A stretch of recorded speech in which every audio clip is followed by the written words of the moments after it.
Homeless people that sleep on the streets, public properties, or live in a vehicle might get arrested when spotted on site. Following the Supreme Court's ruling on City of Grants Pass v. Johnson. Let me push the fucking thing, man! Don't tow it away on me, cost me money! I don't have any money, dude! I'm broke, man! My life sucks! You're making it worse! I understand that, sir. No, you don't! The vehicle is getting towed tonight, okay? God damn, you all fucking suck! You all fucking suck! Are you Suck! Are you done with Bad! I just have to write You suck! You're not nice! You're not cordial! You don't give a fuck about people like me! You don't give a fuck! You know I'll be in my own city! You're gonna screw me out of the money anyways! The Louisiana House Judiciary Committee approved legislation criminalizing being unhoused in the state, imposing fines for first offenses of up to $500 and a minimum of 6 months in prison, which doubles for future convictions, while giving local governments the ability to set up internment camps for the unhoused. The bill, which passed on a 12-4 vote, is part of GOP Governor Jeff Landry's legislative agenda.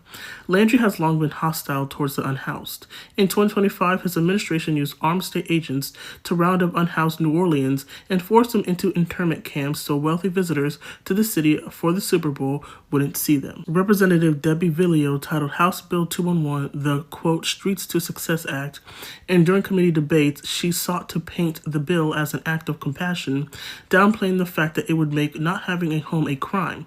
Villio also sought to cast being unhoused as a result of addiction or mental illness and not broader economic pressures. When pressured on whether sleeping in public would be an arrestable offense under the bill, Villio said, quote, there is a possibility you could do that under this bill, but that's not the goal. In fact, that is the goal of the bill. HB 211 clearly makes it a criminal offense for sleeping in public and would prohibit local governments from not treating being unhoused as a crime.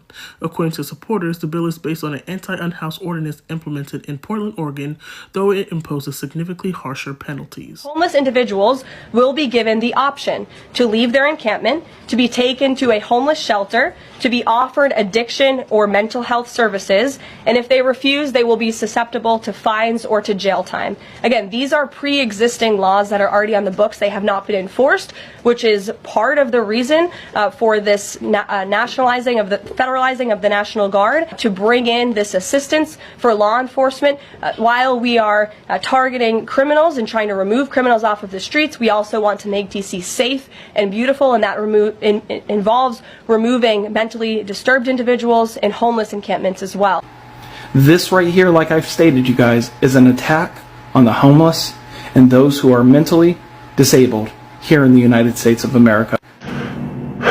Well, here we go. Okay, so in the U.S. currently, folks, there are approximately 771,000 people who are considered as homeless. Either they consider themselves as homeless, or the state has put them into a bracket which says they do not have permanent housing. Today, Donald Trump signed an executive order that makes homelessness illegal in the United States. And those 771,000 people I just mentioned have just become criminals. Criminalizing homelessness in a country where the minimum wage is $7.25 an hour and studio apartments start at $1,300 is so fucking evil. There are literally 28 vacant homes for every homeless person. Just give people homes. Housing is a human right. Oh, just because the homes are vacant doesn't mean that no one owns them. Why do people get to own homes they don't even fucking use when there are other people who don't own homes who are suffering and dying on the street? Richest country on the planet, by the way. How about for once we value human life over property? Just for once. So you guys are towing somebody's home? You don't know the full story, you should figure it out. I live right there. This is my neighbor.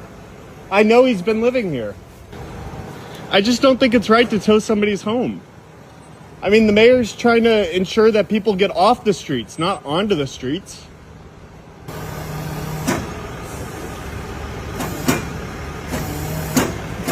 This isn't right.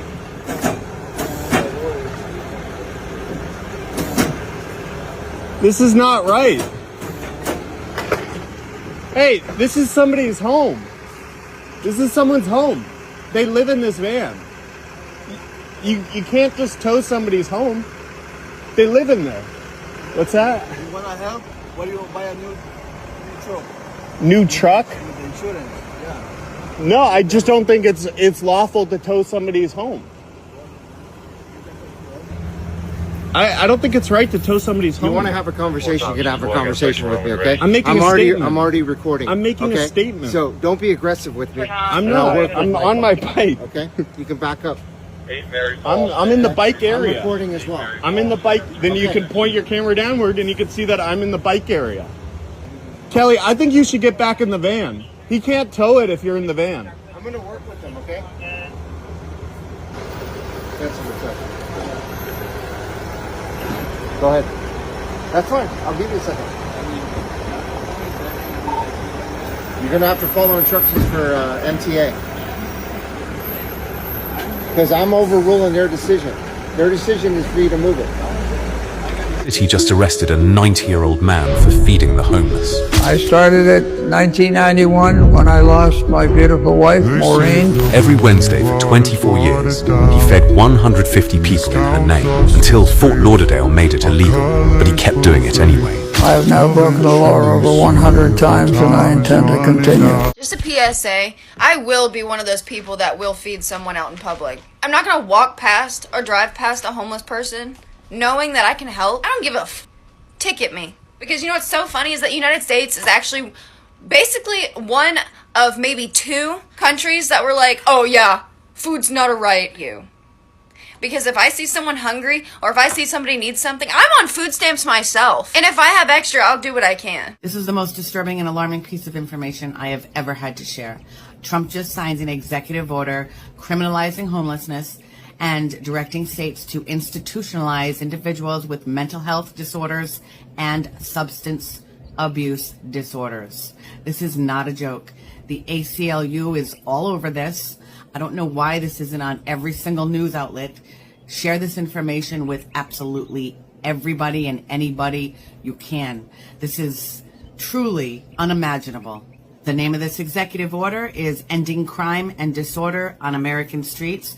You, of course, can go to the whitehouse.gov and read the entire order. I'll briefly go over what it's about, but read the entire order. It's so specific. This is gross. The executive order directs the Justice Department to expand indefinite forced treatment for people with mental health disabilities and substance use disorder, and those living on the street who cannot care for themselves. Using the terms cannot care for themselves could mean anything. They could do away with disability altogether. I mean, this is absolutely, it's scary, but it's insane. The order implies to eliminate federal funding for evidence-based programs like harm reduction and housing first, which saves lives. And it directs federal funds towards cities and states that criminalize substance use disorder and punish people for sleeping outdoors. And it specifically talks about urban camping and things of that nature. You know, for those people who live like the van life and travel and sleep in their vans and cars and whatnot, that's going to be done. You're going to be punished, arrested.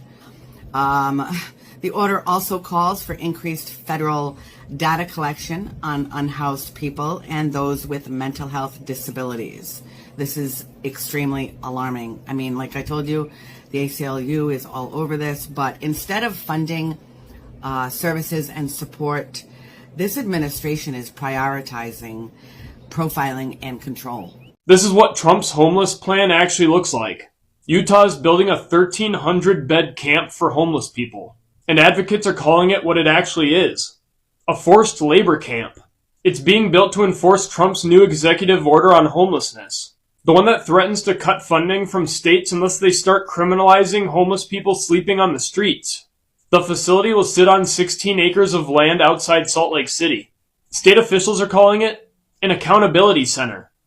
So all the members of the Trump regime are going to be held accountable in there too, or what? Advocates are calling it a prison with a nicer sign. Over 300 of the beds will be for people who will be involuntarily committed, meaning they'll be sent there against their will. Others will be assigned to work-conditioned housing, aka forced labor. Utah officials say it's a transformative way to handle homelessness. But this doesn't sound like help. It sounds like torture and punishment. This forced labor camp is a test run for Trump's national plan to build tent cities on cheap land. And in his words, where homeless people can be rounded up and put to work. The Trump regime is turning poverty into a crime, even though they're the ones responsible for making the poverty happen. So when Trump says he's ending crime and disorder, remember what that really means. He's rounding up poor people that he helped create and throwing them into forced labor camps against their will. Trump just signed a truly terrifying executive order to bring back forced institutionalization. Yep, you heard that right. It's truly terrifying and no one is talking about it. I'm Eliza Orland's career public defender for 15 years in Manhattan, and we have to talk about the executive order that they're calling Ending Crime and Disorder on America's Streets. This order specifically targets unhoused people, people with mental illnesses, and people who use drugs. It calls the hundreds of thousands of people experiencing homelessness on a single night endemic vagrancy, and frames them as threats to public safety.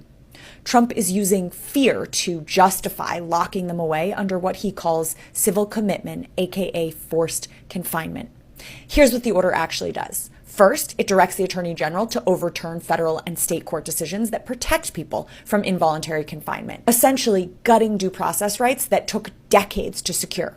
Second, it ends housing first policies that have actually worked to reduce homelessness. Instead, it forces people to accept treatment whether they want it or not as a condition of receiving federal housing aid.